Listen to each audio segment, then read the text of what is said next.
Fellow Americans, good morning. Certain dates echo throughout history, including dates that instantly remind all who have lived through them where they were and what they were doing when our democracy came under assault. Dates that occupy not only a place on our calendars, but a place in our collective memory. December 7th, 1941, September 11th, 2001, and January 6th, 2021. On that day, I was not only Vice President-elect, I was also a United States Senator. And I was here at the Capitol that morning at a classified hearing with fellow members of the Senate Intelligence Committee. Hours later, the gates of the Capitol were breached. I had left, but my thoughts immediately turned not only to my colleagues, but to my staff, who had been forced to seek refuge in our office, converting filing cabinets into barricades. What the extremists who roamed these halls targeted was not only the lives of elected leaders. What they sought to degrade and destroy was not only a building, hallowed as it is. What they were assaulting were the institutions, the values, the ideals that generations of Americans have marched, picketed, and shed blood to establish and defend. On January 6th, we all saw what our nation would look like if the forces who seek to dismantle our democracy are successful. The lawlessness, the violence, the chaos. What was at stake then and now is the right to have our future decided the way the Constitution prescribes it, by we, the people, all the people. We cannot let our future be decided by those bent on silencing our voices, overturning our votes, and peddling lies and misinformation by some radical faction that may be newly resurgent, but whose roots run old and deep. When I meet with young people, they often ask about the state of our democracy, about January 6th. And what I tell them is January 6th reflects the dual nature of democracy, its fragility and its strength. You see, the strength of democracy is the rule of law. The strength of democracy is the principle that everyone should be treated equally, that elections should be free and fair, that corruption should be given no quarter.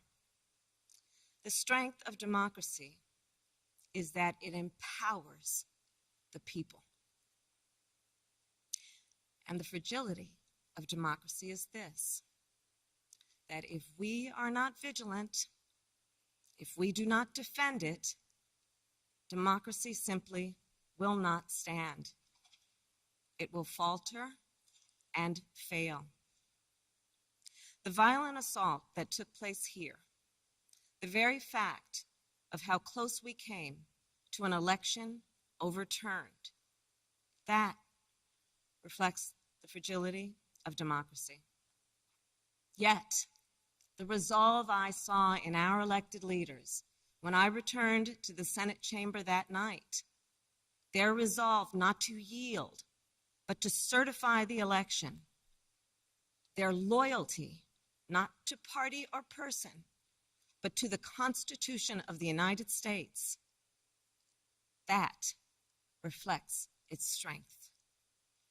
And so, of course, does the heroism of the Capitol Police, the DC Metropolitan Police Department, the National Guard, and other law enforcement officers who answered the call that day, including those who later succumbed to wounds, both visible and invisible. Our thoughts are with all of the families who have lost a loved one. You know, I wonder, how will January 6th come to be remembered in the years ahead? Will it be remembered as a moment that accelerated the unraveling of the oldest, greatest democracy in the world? Or a moment when we decided to secure and strengthen our democracy for generations to come? The American spirit is being tested. The answer to whether we will meet that test resides where it always has resided in our country, with you, the people. And the work ahead will not be easy. Here in this very building, a decision will be made about whether we uphold the right to vote and ensure free and fair elections. Let's be clear, we must pass the voting rights bills that are now before the Senate. And the American people must also do something more. We cannot sit on the sidelines. We must unite in defense of our democracy in order to form a more perfect union, establish justice, ensure domestic tranquility, provide for the common defense, promote the general welfare, and secure the blessings of liberty to ourselves and to our prosperity and posterity. That is the preamble of the Constitution that President Biden and I swore an oath to uphold and defend. And that is the enduring promise of the United States of America. My fellow Americans, it is my honor to introduce a public servant with the character and fortitude to meet this moment, a leader whose life's work has been moving our nation toward that more perfect union, President Joe Biden.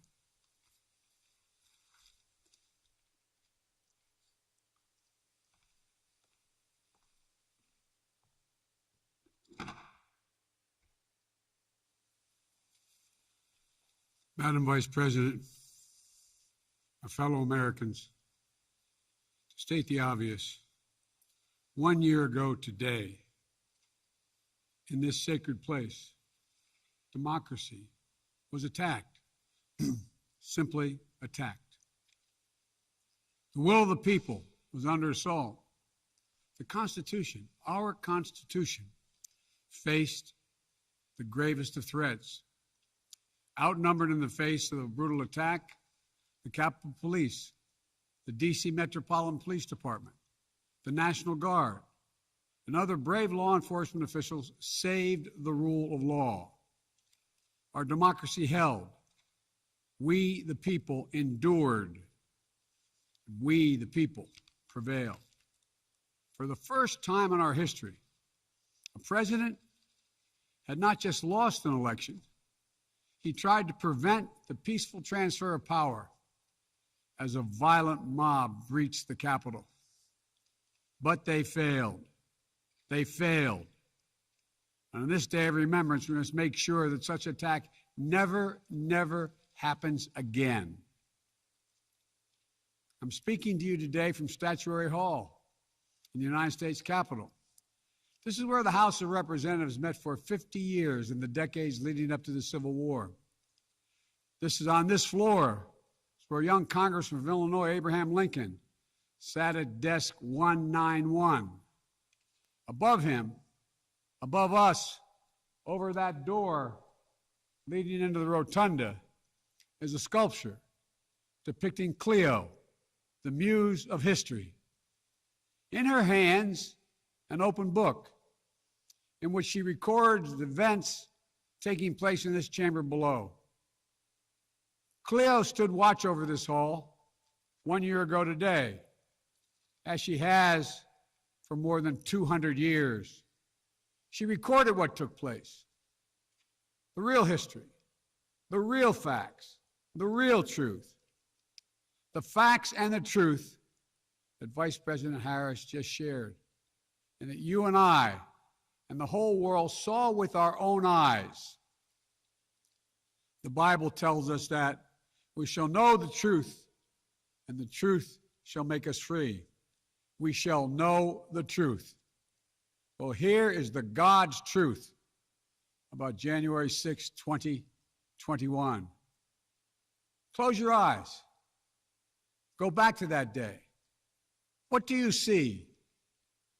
Rioters rampaging, waving for the first time inside this Capitol Confederate flag that symbolized the cause to destroy America, to rip us apart. Even during the Civil War, that never, ever happened. But it happened here in 2021. What else do you see? A mob breaking windows, kicking in doors, breaching the Capitol. American flags on poles being used as weapons, as spears. Fire extinguishers being thrown at the heads of police officers. A crowd that professes their love for law enforcement assaulted those police officers, dragged them, sprayed them, stomped on them. Over 140 police officers were injured. We all heard the police officers who were there that day testify to what happened. One officer called it, quote, a medieval battle, and that he was more afraid that day than he was fighting the war in Iraq. They've repeatedly asked since that day, how dare anyone diminish, belittle, or deny the hell they were put through? We saw with our own eyes. Rioters menaced these halls, threatening the life of the Speaker of the House, literally erecting gallows to hang the Vice President of the United States of America. But what did we not see?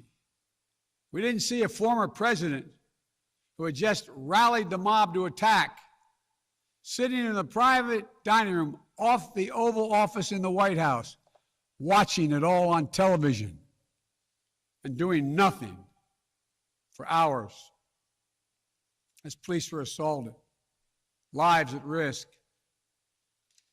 the nation's capital under siege. This wasn't a group of tourists. This was an armed insurrection. They weren't looking to uphold the will of the people. They were looking to deny the will of the people. They weren't looking to uphold a free and fair election. They were looking to overturn one. They weren't looking to save the cause of America. They were looking to subvert the Constitution. This isn't about being bogged down in the past. It's about making sure the past isn't buried. That's the only way forward. That's what great nations do. They don't bury the truth. They face up to it. Sounds like hyperbole, but that's the truth. They face up to it. We are a great nation. My fellow Americans, in life there's truth, and tragically there are lies. Lies conceived and spread for profit and power. We must be absolutely clear about what is true and what is a lie. And here's the truth. The former President of the United States of America has created and spread a web of lies about the 2020 election. He's done so because he values power over principle, because he sees his own interest is more important than his country's interest, than America's interest. And because his bruised ego matters more to him than our democracy or our Constitution, he can't accept he lost, even though that's what 93 United States senators, his own attorney general, his own vice president, governors and state officials in every battleground state have all said he lost. That's what 81 million of you did as you voted for a new way forward. He has done what no president in American history, the history of this country, has ever done. He refused to accept the results of an election and the will of the American people. While some courageous men and women in the Republican Party are standing against it, trying to uphold the principle of that party, too many others are transforming that party into something else. They seem no longer to want to be the party of Lincoln, Eisenhower, Reagan, the Bushes. But whatever my other disagreements are with Republicans who support the rule of law and not the rule of a single man, I will always seek to work together with them to find shared solutions where possible. Because if we have a shared belief in democracy, then anything is possible. Anything. And so at this moment, we must decide, what kind of nation are we going to be? Are we going to be a nation that accepts political violence as a norm? Are we going to be a nation where we allow partisan election officials to overturn the legally expressed will of the people? Are we going to be a nation that lives not by the light of the truth, but in the shadow of lies? We cannot allow ourselves to be that kind of nation. The way forward is to recognize the truth and to live by it. The big lie being told by the former president and many Republicans who fear his wrath is that the insurrection in this country actually took place on Election Day, November 3rd, 2020. Think about that. Is that what you thought? Is that what you thought when you voted that day? Taking part in an insurrection? Is that what you thought you were doing? Or did you think you were carrying out your highest duty as a citizen and voting? The former president's supporters are trying to rewrite history. They want you to see Election Day as the day of insurrection. And the riot that took place here on January 6th as a true expression of the will of the people.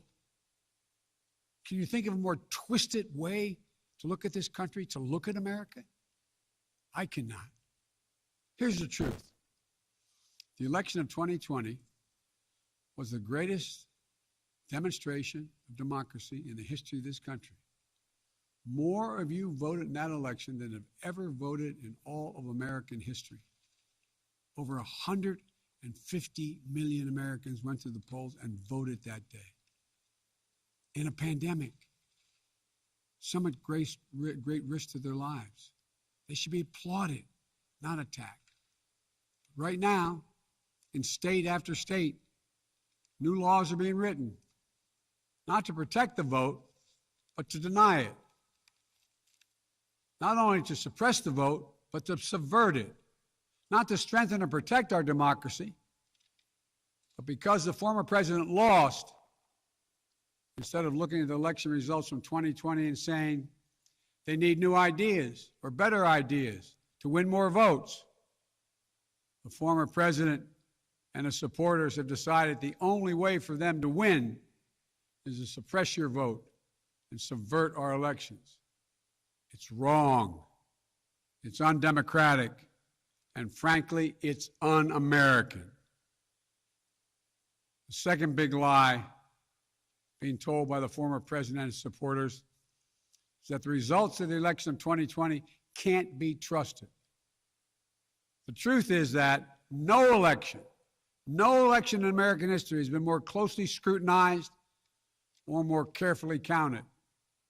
Every legal challenge questioning the results in every court in this country that could have been made was made and was rejected, often rejected by Republican-appointed judges, including judges appointed by the former president himself, from state courts to the United States Supreme Court. Recounts were undertaken in state after state. Georgia counted its results 3 times, with 1 recount by hand. Phony partisan audits were undertaken long after the election in several states. None changed the results. And in some of them, the irony is the margin of victory actually grew slightly. So let's speak plainly about what happened in 2020. Even before the first ballot was cast, the former president was preemptively sowing doubt about the election results. He built his lie over months. Wasn't based on any facts. He was just looking for an excuse, a pretext, to cover for the truth. He's not just a former president. He's a defeated former president.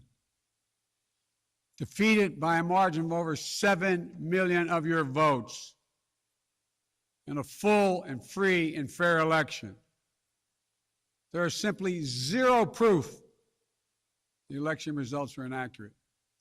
In fact, in every venue where evidence had to be produced, an oath to tell the truth had to be taken, the former president failed to make his case. Just think about this.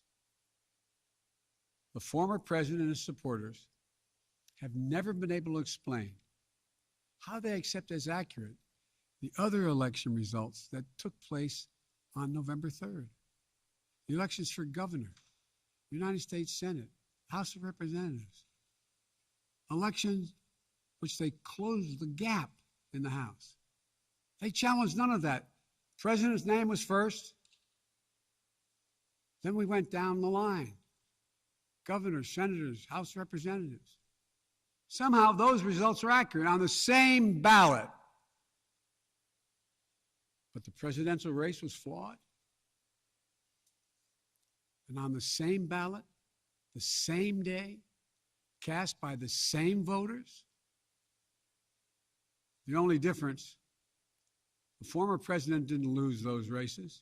He just lost the one that was his own. Finally, the third big lie being told by a former president and his supporters is that the mob who sought to impose their will through violence are the nation's true patriots.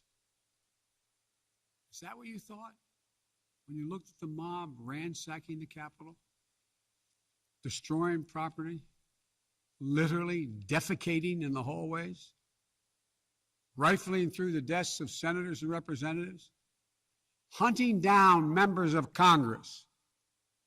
Patriots? Not in my view. To me, the true patriots were the more than 150 Americans who peacefully expressed their vote at the ballot box. The election workers who protected the integrity of the vote. And the heroes who defended this Capitol. You can't love your country only when you win. You can't obey the law only when it's convenient. You can't be patriotic when you embrace and enable lies. Those who stormed this Capitol, and those who instigated and incited, and those who called on them to do so, held a dagger at the throat of America, at American democracy. They didn't come here out of patriotism or principle. They came here in rage, not in service of America, but rather in service of one man. Those who incited the mob, the real plotters who were desperate to deny the certification of this election and defy the will of the voters. But their plot was foiled. Congressmen, Democrats, and Republicans stayed. Senators, representatives, staff, they finished their work the Constitution demanded. They honored their oath to defend the Constitution against all enemies, foreign and domestic. Look, folks, now it's up to all of us, to we the people, to stand for the rule of law, preserve the flame of democracy, to keep the promise of America alive. That promise is at risk, targeted by the forces that value brute strength over the sanctity of democracy, fear over hope, personal gain over public good. Make no mistake about it, we're living at an inflection point in history, both at home and abroad. We're engaged anew in a struggle between democracy and autocracy, between the aspirations of the many and the greed of the few, between the people's right of self-determination and the self-seeking autocrat. From China to Russia and beyond, they're betting that democracy's days are numbered. They've actually told me democracy is too slow, too bogged down by division to succeed in today's rapidly changing, complicated world. And they're betting. They're betting America will become more like them and less like us. They're betting that America is a place for the autocrat, the dictator, the strongman. I do not believe that. That is not who we are. That is not who we have ever been. And that is not who we should ever, ever be. Our founding fathers, as imperfect as they were, set in motion an experiment that changed the world, literally changed the world. Here in America, the people would rule. Power would be transferred peacefully, never at the tip of a spear or the barrel of a gun. They committed to paper an idea that they couldn't live up to, but an idea that couldn't be constrained. Yes, in America, all people are created equal. We reject the view that if you succeed, I fail. If you get ahead, I fall behind. If I hold you down, I somehow lift myself up. The former president who lies about this election and the mob that attacked this Capitol could not be further away from the core American values. They want to rule, or they will ruin. Ruin what our country fought for at Lexington and Concord, at Gettysburg and Omaha Beach, Seneca Falls, Selma, Alabama. What we were fighting for? The right to vote, the right to govern ourselves, the right to determine our own destiny. With rights come responsibilities. Responsibility to see each other as neighbors. Maybe we disagree with that neighbor, but they're not an adversary. Responsibility to accept defeat. Then get back in the arena and try again the next time to make your case. Responsibility to see that America is an idea. An idea requires vigilant stewardship. As we stand here today, 1 year since January 6, 2021, the lies that drove the anger and madness we saw in this place, they have not abated. So we have to be firm, resolute, and unyielding in our defense of the right to vote and to have that vote counted. Some have already made the ultimate sacrifice in this sacred effort. Jill and I have mourned police officers in this Capitol Rotunda not once but twice in the wake of January 6th. Once to honor Officer Brian Sicknick, who lost his life the day after the attack. And the second time to honor Officer Billy Evans, who lost his life defending this Capitol as well. We think about the others who lost their lives and were injured, and everyone living with the trauma of that day, from those defending this Capitol, to members of Congress in both parties and their staffs, to reporters, cafeteria workers, custodial workers, and their families. Don't kid yourself. The pain and scars from that day run deep. I've said it many times, and it's no more true or real than we think about the events of January 6th. We are in a battle for the soul of America. A battle that by the grace of God and the goodness and gracious and greatness of this nation, we will win. Believe me, I know how difficult democracy is, and I'm crystal clear about the threats America faces. But I also know that our darkest days can lead to light and hope. From the death and destruction, as the Vice President referenced in Pearl Harbor, came the triumph over the forces of fascism. From the brutality of Bloody Sunday on the Edmund Pettus Bridge came historic voting rights legislation. So now let's step up, write the next chapter in American history, where January 6th marks not the end of democracy, but the beginning of a renaissance of liberty and fair play. I did not seek this fight brought to this Capitol 1 year ago today, but I will not shrink from it either. I will stand in this breach. I will defend this nation, and I will allow no one to place a dagger at the throat of democracy. We will make sure the will of the people is heard, that the ballot prevails, not violence, that authority in this nation will always be peacefully transferred.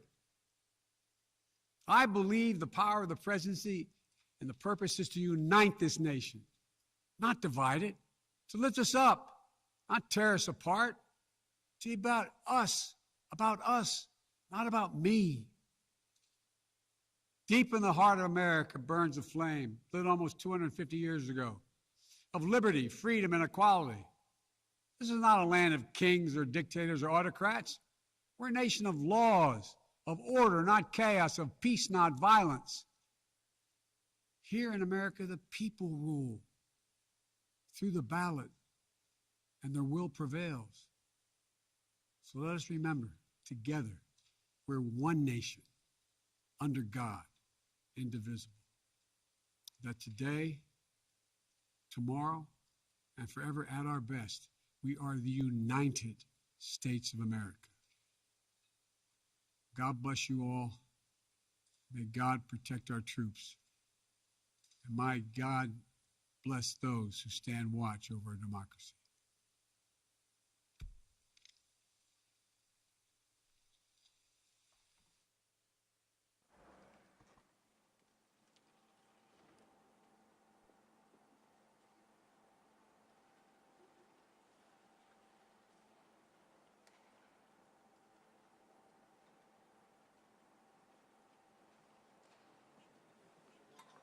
All right, Paul. You come this way, guys. Come on. Sir, yes, sir. All right, see you guys. Matt. See you, Matt. Thanks. Good seeing you.